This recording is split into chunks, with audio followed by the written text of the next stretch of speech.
Girlfriend in God talks about the sandpaper people in your life. I grew up in a little town in Texas called Brownwood and was in church every time the door was open. My mother made sure of that. My father died when I was 4. He was an alcoholic. She would work 3 jobs many times a day to put food on the table. And so I walked down an aisle and filled out a card when I was in elementary school. But I didn't find Christ until I was in high school, a personal relationship with him. And it changed me forever. And from the minute I found him, I wanted to do something about it in service. And so I just, asked him to open the right door. And he did. I went to summer missions up in the Pacific Northwest, came back from there and went to college and graduated and moved to Fort Worth. And I had an offer of 2 jobs. One was at a large church with children, and the other was at a large church doing youth work for the summer. It was supposed to be a summer job. And I thought, I don't know how to do youth work. And the only time I have ever done this, I could not make a decision. The night before I had to, I went to my room, opened my Bible, and just put my finger on a verse. I haven't done it since, and I had never done it before. But it was Jeremiah 1, where Jeremiah has complained to the Lord, I'm too young, I don't know what to say. He gave him every excuse that I had given him for the youth work job. And the promise that God gave Jeremiah, as he gave me, was, don't be afraid. I'll go with you. I'll tell you what to say, and I will rescue you. And so I started doing youth work, and that just led from one thing to another. I married a pastor, and he pastored a very large, fast-growing church, and I taught Bible study, played the piano, sang, and, washed dishes. I did everything because I was very intent on proving my worth to myself and to God. And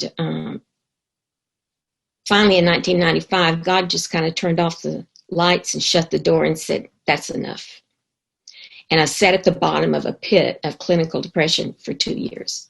That was a redefining time in my life because God just left me there and just stripped everything away that was not of him.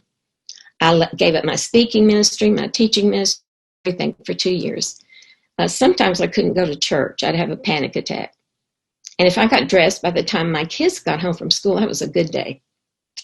So I learned so much during the dark times. And I'm convinced there are just some things we have to learn in the darkness. We can't learn them in the light. And he gave me Psalm 40, verse 1, 2, and 3. He says, I will lift you out of that pit. I will set your feet on a rock. I'll give you a firm place to stand. And that has been the cornerstone of my ministry ever since. So now how did he lift you out of the pit?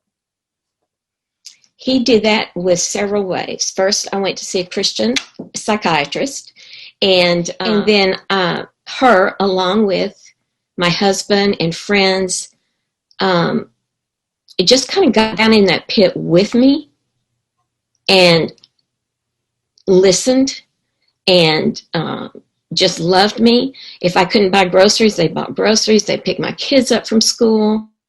They really fleshed out what it means to be a church. And I took medication. I know that's a sore subject for some people, but I have a chemical imbalance, probably born with it. I don't metabolize folic acid correctly, and that's a big trigger for depression. So I've been on medication ever since. And the counselor and medication and prayer, and my husband, my poor husband, he sat every night and just let me pour out all this stuff that I had stuffed down for so long. And so that's how I got out. In the interim, you have been writing books. I have. And you wrote this book, which I thought was the most interesting title I think I've ever seen. Yeah, everybody loves that title. Sandpaper People. Yes. Dealing with the ones who rub you the wrong way. Why did you write that book? We all have them, but Uh, why? my husband said it's his biography, but it's not. I wrote that because a young man that was in our youth group, and he drove me nuts. He was one of those that had no idea of personal space, so he was always just right here, and he'd poke me in the ribs, and he was just obnoxious and a royal pain. And I kept praying for God to move him to a different church. And my husband said, "Why don't you try loving him like?" I said, "I don't like him." And he said, "You don't have to like him. You just have to love him." So I began to pray for that boy, and God changed my heart. And I realized that we all have sandpaper people. And I love the email I got from a lady after she read the book. She said, "I've had the most horrifying discovery. I'm the sandpaper person." Oh no.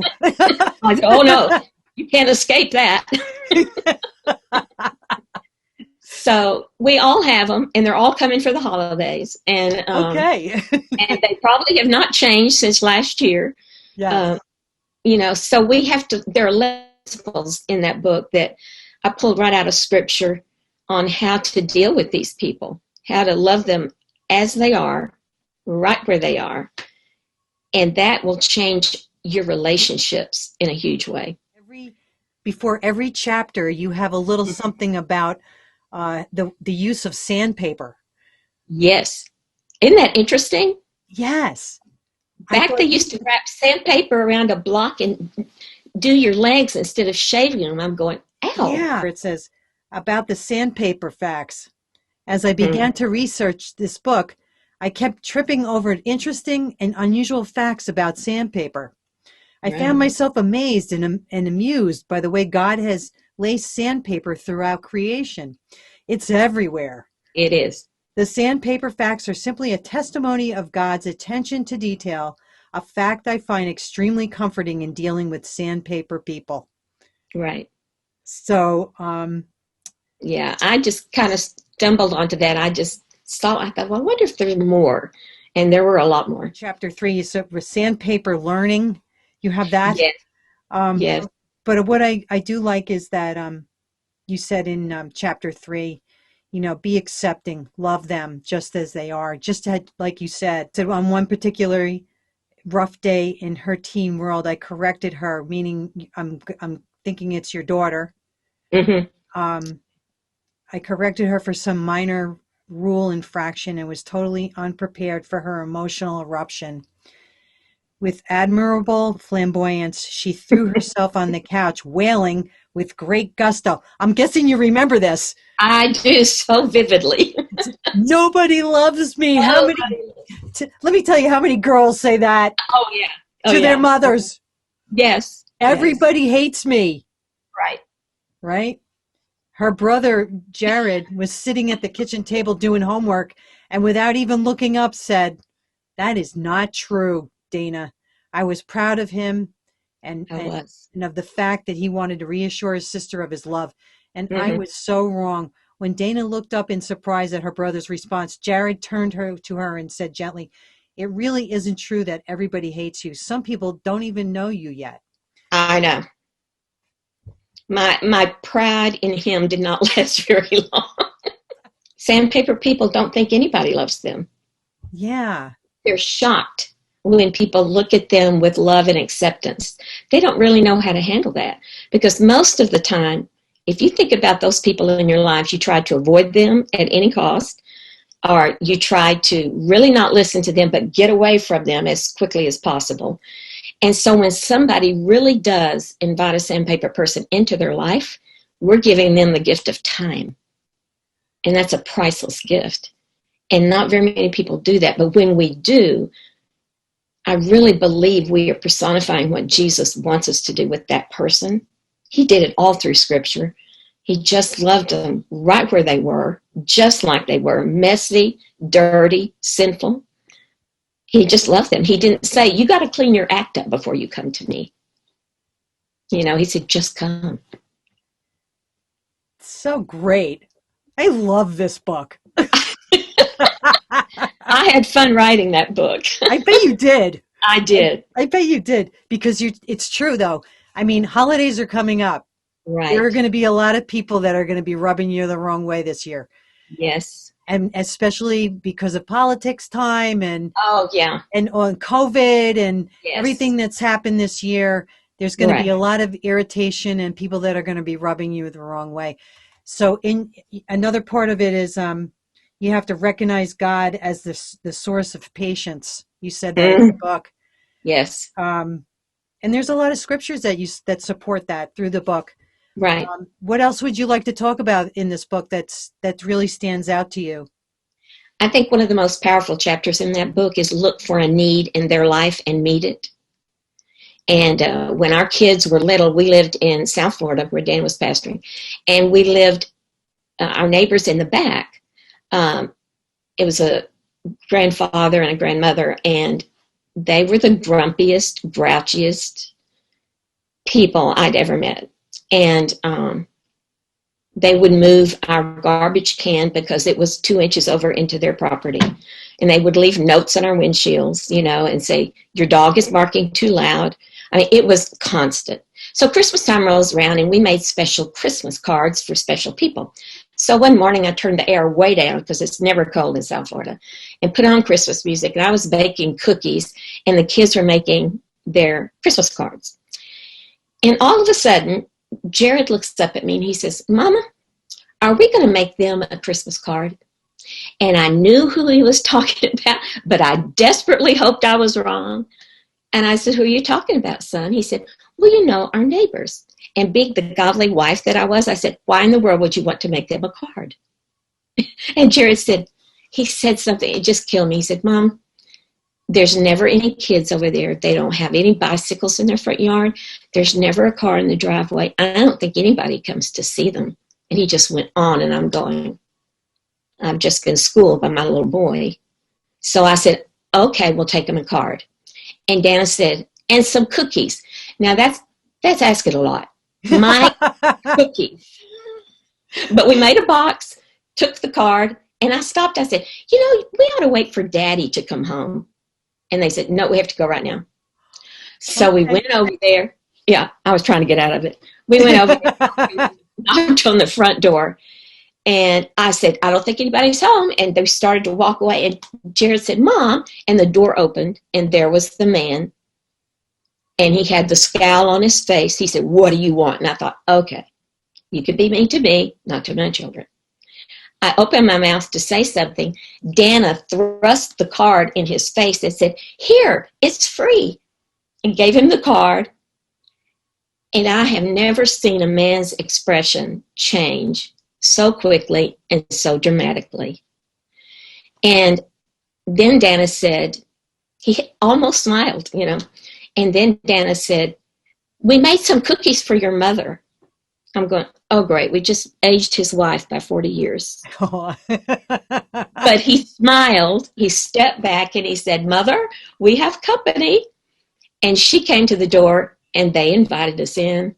We stayed for about an hour. And that best part of that story is that we became friends.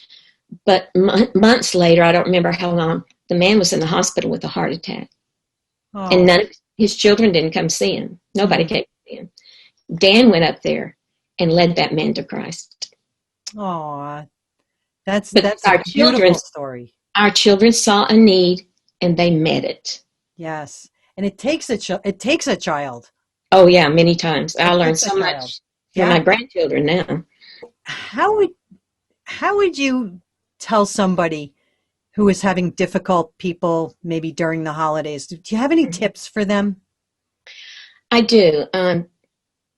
Sometimes, um, if we just listen, I mean, really listen to what they're saying, not just be formulating in our mind how we're going to respond, but really listen to their words and to the message behind the words, because sometimes we miss that. But for once, just listen to that person and respond genuinely. If they're driving you crazy and you just can't take anymore and you think you're going to blow up, go outside and walk around the block. Just take a break. But remember that John 3:16 applies to them as much as it does to us. God loves that person as much as he loves us. And view them as Jesus sees them. Just in your mind say, that is a child of God. And it will change your attitude a little bit. It will change your perspective in dealing with them. So you have two other books that you've also put out, and we want to talk a little bit about them. Yes, one is Hope in the Midst of Depression. And the first 3 chapters are my story of how I got in that pit and what I learned and how I got out. And the rest of the book is how to stay out of the pits. It's got a chapter on friendship, forgiveness, joy, and laughter. It just covers how to live a victorious life. And then Escaping the Stress Trap is a verse-by-verse study of Psalm 23. I was reading it one day and it just jumped out at me that this is the perfect plan for dealing with stress in our lives. So I go through that verse by verse and talk about scriptural principles for dealing with the stress that we encounter every day. I found Christ when I was a freshman in high school because of a youth pastor that drove me nuts. He was always happy, always laughing, didn't matter what happened. And I wanted what he had. And so one night during an invitation of a summer revival, we used to have those. Some of them were just meetings. Sometimes it was a revival. But the pastor said, if you died tonight, do you know where you'd spend eternity? Now, I'd been in church my whole life, and nobody had ever asked me that question. And it dawned on me like a bucket of cold water. I knew all about Christ, but I did not know him. And that's where, when I surrendered my life, when I surrendered everything I knew about me to everything that I knew about Jesus, that's when my life really changed. And from that point on, I've never been alone. I know there are people listening to this that are in a deep, dark pit, or they are just overwhelmed with stress, or they are cooped up with 49 sandpaper people and don't know what to do with them. But I just want to encourage people to just harness the power of your pain. Just embrace it and say, Father, what can I learn from this? Or what can I learn from this person? He created us for a life of joy. And so if you don't know him, this is the perfect time of the year to come to him. And if you do know him, but you've kind of stepped away, he is right where you left him, just waiting for you to come back.